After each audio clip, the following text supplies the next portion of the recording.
요한복음 4장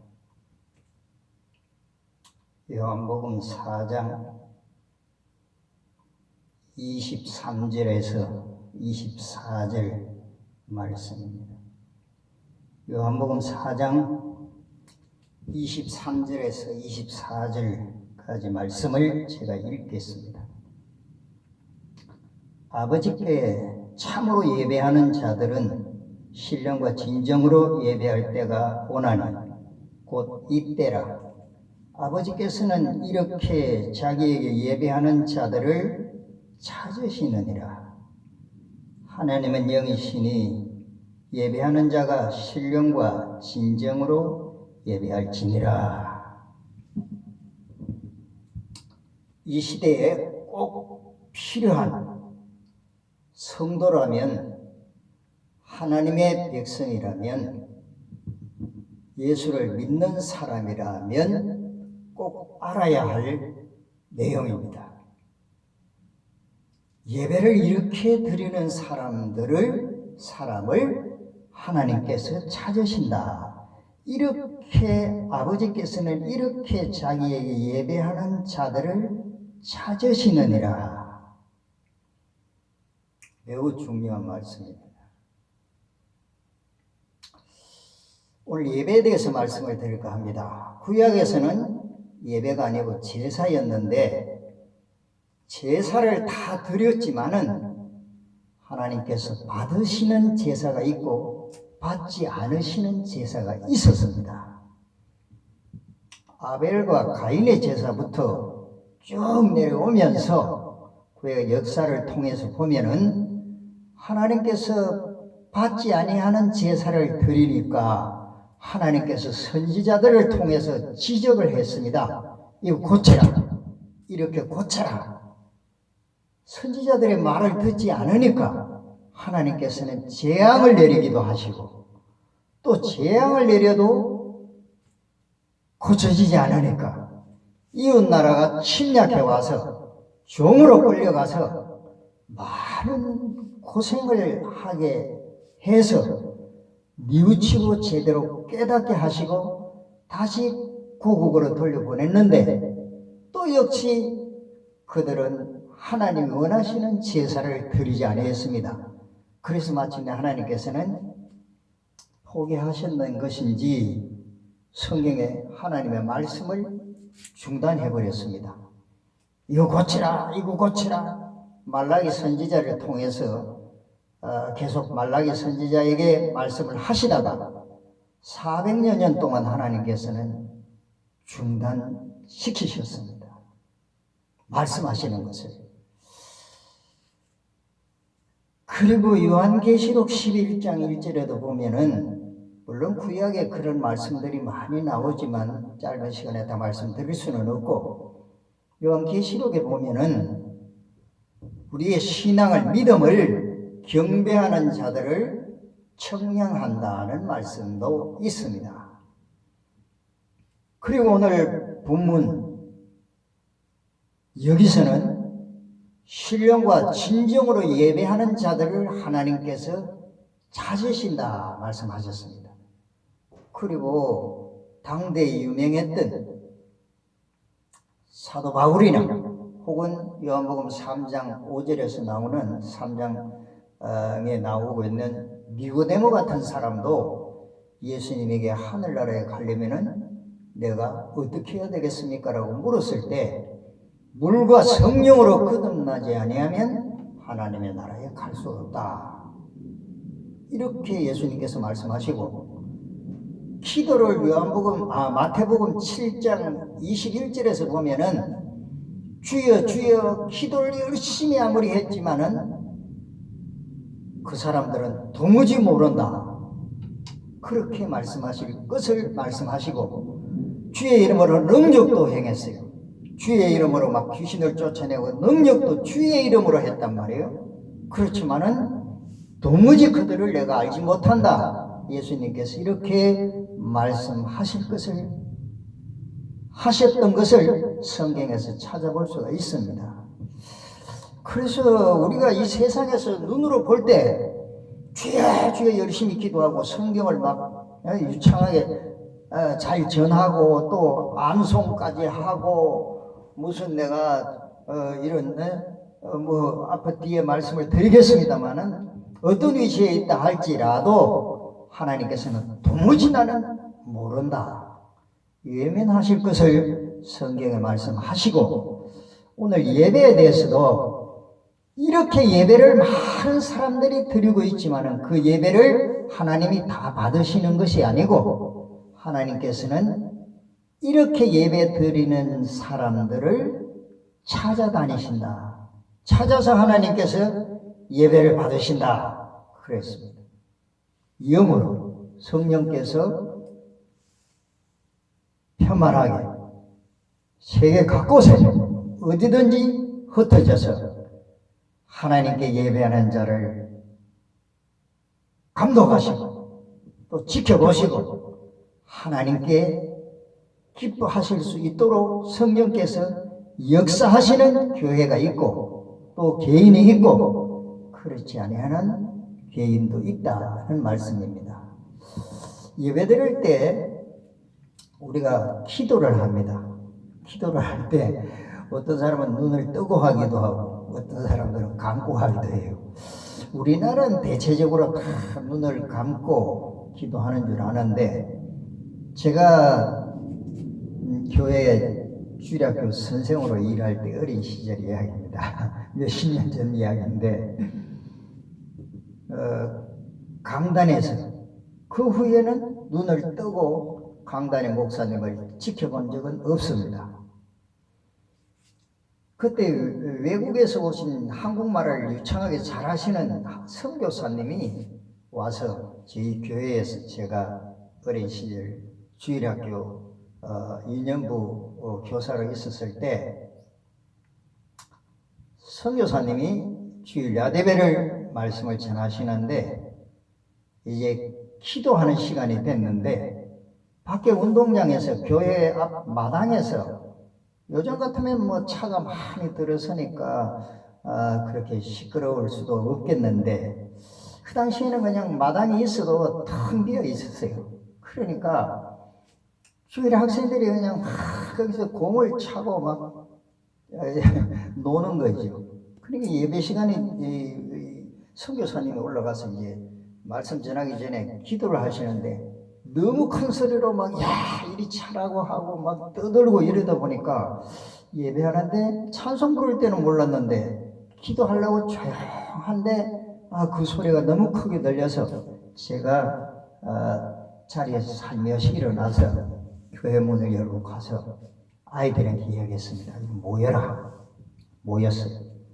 지금 예배 드리는 시간이니까 너희들 소리가 너무 크게 들려서 예배 드리는데 방해되니까 다른 데 가서 학교 운동장이나 다른 데 가서 공을 차줬으면 좋겠다. 그리고 점심 먹고 와서는 또 교회 운동장에서 차도 될 것이다. 그렇게 이야기했습니다. 알겠어요. 그리고 다 나갔습니다. 그리고 이제 교회 문을, 현관문을 열고 들어오면서 우연히 도둑놈이 발절이다고 그 선교사님을 쳐다보게 됐습니다. 근데 선교사님이 교인들은 다 무릎을 꿇고 이렇게 기도를 하시는데 선교사님은 눈을 뜨고 기도했습니다. 내려다보면서 눈을 뜨고 그래서 저 선교사님이 눈을 뜨고 기도하는구나. 그래서 나중에 그 예배가 끝나고 나서 나중에 이제 시간이 좀 시일이 지나고 나서 그 목사님에게 제가 물어봤습니다. 목사님, 기도할 때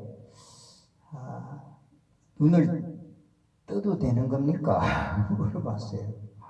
그러니까 그 목사님께서 떠도 되고 성경에는 뭐 손을 들고 기도하는 것도 나오고 하늘을 우러러보고 눈을 뜨고서 기도하기도 하는데 감는다고 하는 것은 우리나라에 이제 눈을 뜨고 기도하다 보면 아이들이 막 기도하는데 왔다 갔다 할 수도 있고 애기들이 또 무슨 눈으로 보이니까 잡생각이 날 수도 있고 하니까 그 기도하는 사람의 기도의 내용으로 마음을 합쳐서 하나님 앞에 드리는 것으로 그런 의미를 가지고 있어서 기도라고 하는 것은 대표 기도를 하니까 우리가 아멘 해야 될 곳에는 아멘 하고 같이 그 기도를 협력해서 하고 있지만은 한 사람이 대표적으로 하는 예배를 위한 기도이기 때문에 눈을 감는 것은 그분과 같은 마음이 하나로 집중되겠지요. 그런 말을 했습니다. 그러니까 저도 생각에 그렇겠다. 눈을 뜨고 만약에 기도한다면 옆 사람을 돌아볼 수도 있고 앞에도 애기들이 지나갈 수도 있고 뭐 여러 가지 또 강단에 서시는 목사님과 성가 대원들하고 눈이 마주칠 수도 있고 그럴 수도 있겠다. 그래서 눈을 감아야 돼요. 그 다음에 저 혼자서 생각입니다. 머리를 왜 숙일까? 옛날에 성경에도 머리를 들고 하늘을 바라보면서 손을 펴고 기도할 수도 있는데 왜 우리가 머리를 죄진 사람, 죄수처럼 숙여야 될까? 이것은 겸손한 자세로 왕 앞에도 가면 옛날에는 납작하게 엎드려서 왕 앞에서 고개를 들라 하면 들고 일어서라 하면 일어서고 그랬듯이 아마 겸손한 자세를 취하기 위해서 그랬지 않느냐 이런 생각이고 무릎을 꿇는다는 요즘은 무릎 꿇지 않고 다 의자에 앉아서 무릎 관절도 있고 옷을 또 깨끗한 옷을 잘 다려 입고 왔는데 이거 뭐 구겨지기도 하고 근데 제가 어릴 때는 방석을 그냥 놓고 방석 없는 사람도 있었어요. 여름철에는 방석이 없고 겨울에 이제 방석을 놓는 사람도 있고 방석 없이 그냥 마룻바닥에 그냥 앉는 사람도 있고 한데 그 방석을 자기들이 그냥 만들어 와서 어떤 사람들은 뭐 두껍고 어떤 사람들은 얇고 어떤 사람들은 옷을 그냥 펴놓고 그 위에 앉는 분도 계시고 뭐 이런 분들 저런 분들을 이제 많이 볼 수가 있었는데 무릎을 꿇고 우리는 기도했습니다. 역시 이것도 겸손한 자세가 아니었을까 그런 생각을 제가 해봤습니다. 그 다음에 찬송을 부르는 것은 하나님께 드리는 것인데 헌금과 헌물 이것은 감사의 표시로서 하나님을 기쁘게 해드리기 위해서 우리가 찬송과 헌물은 하나님을 기쁘게 하기 위해서 해드리기 위한 최고의 우리의 모습이었다 이렇게 생각합니다. 그래서 예배 시간에는 이러한 순서가 꼭 들어가야 되고 그 외에 뭐 다른 과정 순서가 있을 수도 있지만 들어가지 않나 그렇게 생각합니다. 그런데 오늘 본문 말씀에 근거하면 이 예배를 다 받으시는 것이 아니라는 것입니다. 하나님께서는 성경 본문에 보면 하나님은 이렇게 자기에게 예배하는 자들을 찾으시느니라. 신령과 진정으로 예배하는 자들을 찾으시느니라 그랬습니다. 신령이란 말은 성경의 번역도 다르게 나오고 주석학자들의 내용도 원어상에 영으로 혹은 진리로 이렇게 번역한 분도 계세요. 신령은 영으로 예배드리고 진리로 예배드리는 것을 하나님이 받으신다. 이렇게 번역하고 또 주석에도 그렇게 해석되어 있는 것도 있고 성령과 말씀으로 하나님의 말씀과 성령으로 예배드리는 자들 하나님께서 찾으신다 그랬습니다. 그래서 저는 성령께서 내 영을 일깨워서 성령으로 감동을 일으키기 위해서 하나님의 말씀을 받아들일 수 있도록 성령께서 내 마음을 주관하시고 내 육체까지 주관하셔서 하나님께 예배 드리는 자들을 하나님께서 찾으신다. 그럼 왜 그렇게 생각해야 되느냐면 예수님께서 니고데모에게 말할 말씀하시지 않았습니까? 물과 성령으로 거듭나야 된다. 성령으로 하나님 앞에 말씀으로 예배 드리는 자들을 하나님은 찾아다니신다. 매우 중요한 말씀입니다. 교회 나가시는 분들은 적어도 내가 드리는 이 예배를 하나님이 받으시는가 받지 아니하시는가를 분명히 알고 예배 드려야지, 그냥 예배를 받으시지도 않는데 나만 의식을 가지고 형식을 가지고 그냥 예배 드렸다고 하나님께서 받으신 줄로 믿는다는 것은 가장 불쌍한 사람이죠. 세상에서 가장 불쌍한 사람입니다. 손님이 혹은 어르신께서, 부모님께서 잘 드셔야 그 음식을 만들어 놨 사람 보람이 있지.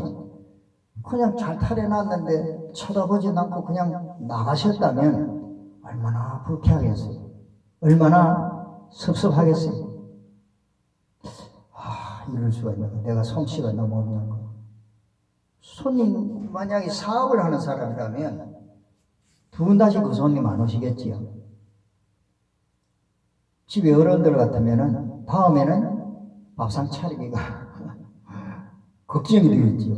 이것도 안 드시면 어떡하느냐, 무엇이 어떻게 말도 없이. 근데 하나님께서는 신령과 진정으로 예배 드릴 때 내가 그 예배를 받겠다 말씀을 하셨습니다.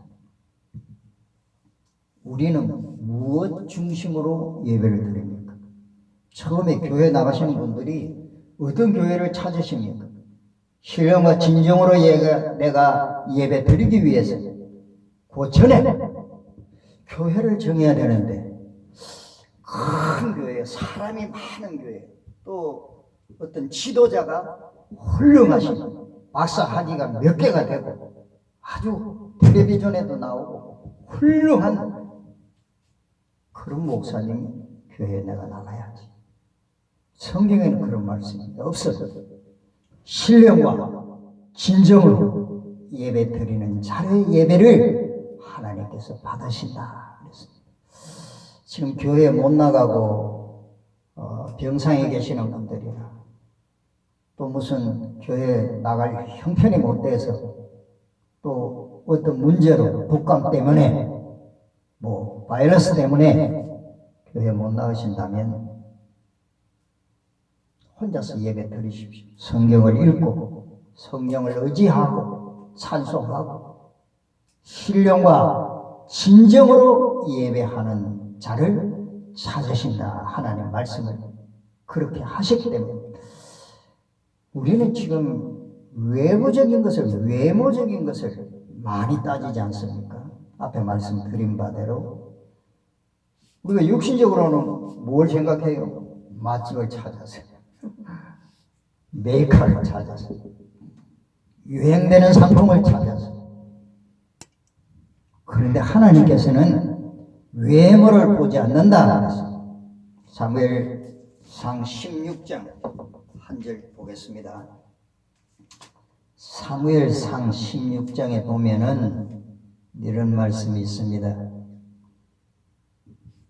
사람은 외모를 보거니와, 사무엘상 16장 7절 하반절에 사람은 외모를 보거니와 나 여호와는 중심을 보느니라.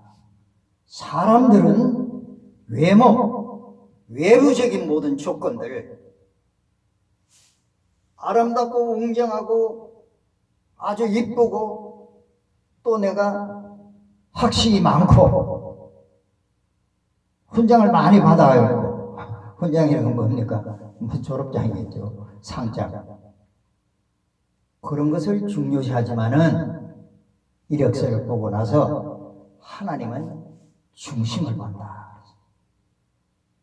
오늘 본문에서는 신령과 진정으로 예배하는 자들을 찾으신다.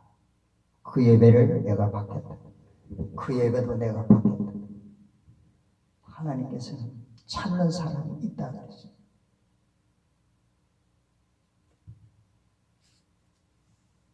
우리는 교회를 때로는 못 나갈 형편이 되어도 성령과 말씀으로 하나님 앞에 예배드려서 하나님께서 받으시는 예배를 드릴 수 있기를 바랍니다. 말씀을 마치겠습니다. 감사합니다.